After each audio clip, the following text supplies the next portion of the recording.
Hello my dear viewers, Assalamu alaikum.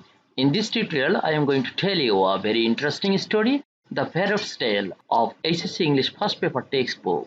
It is in Unit 2, Lesson 2, according to the new edition of the text, but you will find it Unit 12, Lesson 2 in the old edition of the text.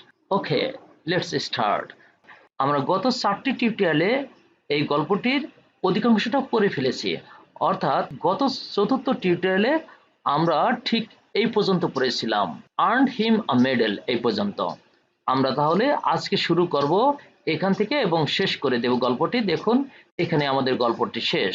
তাহলে চলুন শুরু করি। The bird died, পাখিটি মারা গেল। When it died was not known, এটা কখন মারা গেল কেউ জানে না বা সেটা অজানা ছিল। Thanks to the forsaken detractors the rumour went round, the bird is dead. কোন এক নিন্দুক লক্ষ্মী ছাড়া রটালো, পাখি মরেছে। The king called his nephew and said, what is this I hear. ভাগ্নেকে রাজা ডেকে বললেন, ভাগ্নে এ কি কথা শুনি। Your majesty, the nephew replied, the bird's education has been completed. ভাগ্নে বলল, মহারাজ পাখিটার শিক্ষা পুরো হয়েছে। The king asked, does it hop. রাজা তখন শুধাইলেন, ও কি আর লাফায়। হপ মানে লাফালাফি করা, সেটা আমরা আগের টিউটোরিয়ালে শিখেছি। পাখিটা কি লাফায়। God forbid, said the nephew. ভাগ্নে বললেন, আরে Ram. Does it still fly, এটি কি এখনো উড়ে। নো, তিনি না বললেন। ডাজ ইট স্টিল সিং, এটি কি এখনো গান গায়। উত্তর আসলো নো।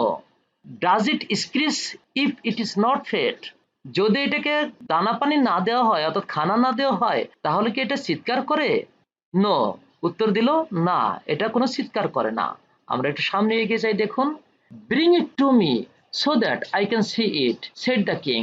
তখন রাজা বললেন, এটা আমার কাছে নিয়ে আসো, আমি এটাকে একটু দেখি। দ্য বার্ড কেম, পাখিটি আসলো। Along with it came the inspector, a guard, a cavalry officer. সঙ্গে কোতোয়াল এলো, পাইক এলো এবং ঘোড় সওয়ার এলো।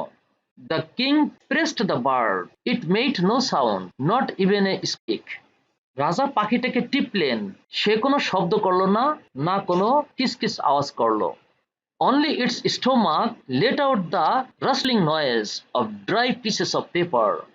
কেবল এটার পেটের থেকে পুঁথির শুকনো পাতার খসখস আওয়াজ বেরোচ্ছে।